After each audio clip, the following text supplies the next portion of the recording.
L'homme le plus riche du monde, Jeff Bezos, propriétaire du Washington Post, le journal qui a fait tomber Nixon avec le Watergate, se retrouve acculé, contraint de démanteler petit à petit son propre média. Pourquoi ? Parce que Donald Trump, revenu au pouvoir, inspire une peur si profonde que même un empire comme Amazon plie. Ce n'est pas une théorie du complot. C'est une histoire vraie, documentée, aux ramifications judiciaires, politiques et financières colossales. Aujourd'hui, nous plongeons dans l'une des affaires judiciaires les plus explosives de l'ère Trump, le combat Amazon contre le Pentagone, orchestré, selon les accusations, par la vengeance personnelle du président. Une bataille qui a coûté des milliards, révélé des abus de pouvoir sans précédent, et qui, des années plus tard, semble avoir brisé la résistance de Bezos.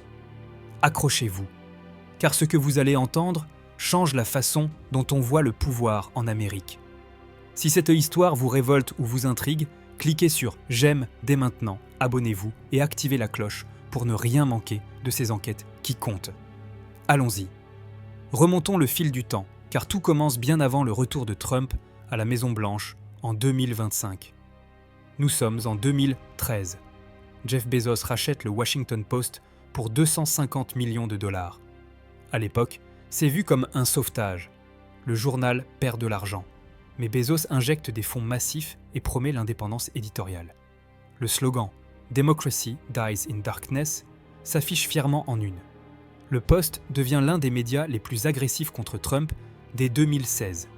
Enquête sur la Russie, les affaires ukrainiennes, les pressions sur l'Ukraine. Trump explose de rage. Il traite Bezos de « Jeff Bozo », accuse le journal d'être le porte-parole d'Amazon et promet de s'en prendre aux deux. Mais la vraie guerre éclate en 2019. Le Pentagone lance un appel d'offres gigantesque, le contrat JEDI pour Joint Enterprise Defense Infrastructure, un cloud computing militaire de 10 milliards de dollars sur 10 ans. Amazon Web Services, AWS, est le favori incontesté. Les experts du secteur le disent dans AWS domine le marché. Ses technologies sont supérieures. Microsoft est en lice, mais loin derrière. Puis Trump entre en scène. Publiquement, il tweete sa haine contre Bezos et le Washington Post. Il dit ouvertement « Le Post est une blague ». Bezos utilise le journal pour attaquer le président. En privé, selon des témoins et des documents judiciaires, il contacte le secrétaire à la Défense, menace de bloquer le contrat si Amazon l'obtient. Le 25 octobre 2019, stupeur. Le Pentagone attribue le contrat à Microsoft. Amazon perd 10 milliards potentiels. Les actions Amazon chutent. Le monde des affaires tremble. Est-ce chez eux que le président des États-Unis peut vraiment utiliser le budget de la défense pour punir un ennemi personnel ? Voici où cela devient grave. Amazon ne se laisse pas faire. En novembre 2019, la société porte plainte contre le Pentagone devant la Cour fédérale des réclamations. L'accusation est explosive. Le processus d'attribution a été biaisé par des conflits d'intérêts et des influences politiques inappropriées de la part du président Trump. Les avocats d'Amazon écrivent les noir sur blanc.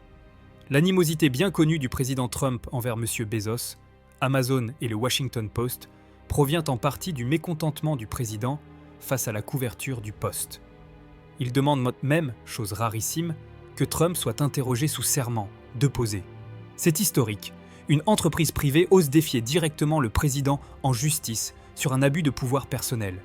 Les audiences s'enchaînent. Des documents internes du Pentagone sont déclassifiés. On découvre des échanges troublants. Des officiels de la défense qui reçoivent des appels de la Maison-Blanche, des critères d'évaluation modifiés à la dernière minute en faveur de Microsoft. Le juge Patricia Campbell-Smith, en charge du dossier, écoute tout. Elle ordonne la suspension temporaire du contrat en 2020. Puis, en 2021, sous l'administration Biden, le Pentagone annule purement et simplement JEDI. Trop de controverses, trop de soupçons. Le contrat est redécoupé en plusieurs morceaux, partagés entre plusieurs fournisseurs, dont Amazon et Microsoft. Amazon obtient une partie, mais le mal est fait. Des milliards perdus, une humiliation publique. Mais ce n'est pas fini. Cette affaire marque un précédent terrifiant. Pour la première fois, un tribunal fédéral reconnaît implicitement que le président peut influencer un marché public pour des raisons personnelles.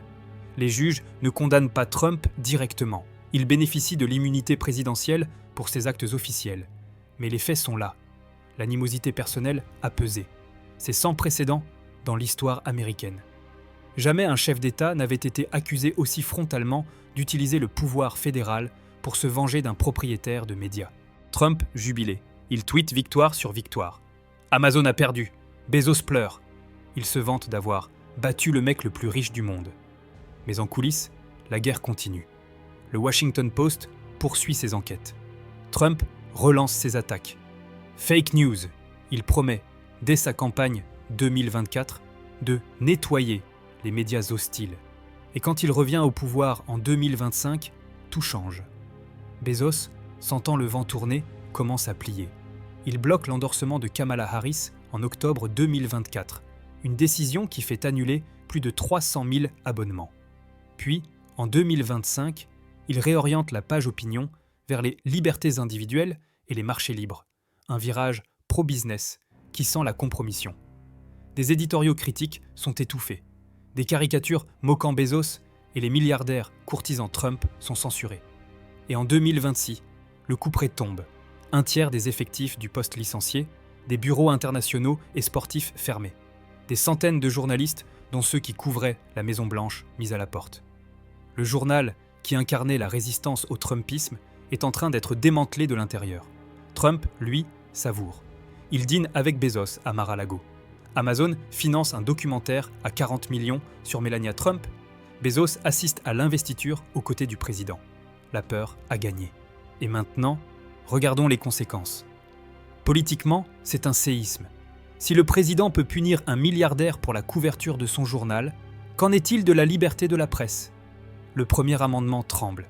Des centaines de milliers d'abonnés ont fui le poste, dégoûtés par ce qu'ils perçoivent comme une capitulation. L'image de Bezos passe de sauveur du journalisme à complice par lâcheté. Financièrement, Amazon a perdu des contrats publics cruciaux au fil des ans. Et le poste saigne. Perte record, valeur en chute libre. Des figures comme l'ancien rédacteur en chef, Marty Baron, dénoncent publiquement les efforts écœurants de Bezos pour flatter Trump. C'est un cas d'école de destruction auto-infligée d'une institution sacrée. Mais au-delà des chiffres, c'est l'Amérique qui paye le prix. Quand le pouvoir intimide les médias au point que leurs propriétaires reculent, c'est la démocratie qui recule. Le Washington Post n'est plus le rempart qu'il était. Et si même Bezos plie, qui résistera ? Mesdames et messieurs, nous assistons à un tournant historique. La peur de Trump a non seulement forcé Bezos à plier, mais elle a accéléré le démantèlement symbolique et réel du Washington Post. Ce n'est pas fini. Les attaques contre la presse libre continuent. Les procès se multiplient. La question est, jusqu'où ira cette spirale ? Et nous, citoyens, que faisons-nous ? Si cette vidéo vous a ouvert les yeux, laissez un commentaire. Pensez-vous que Bezos a trahi le journalisme ? Dites-le moi. Cliquez sur « J'aime » si vous refusez que la peur gagne. Et surtout, abonnez-vous et activez la cloche. Nous continuerons à décortiquer ces affaires qui menacent nos libertés.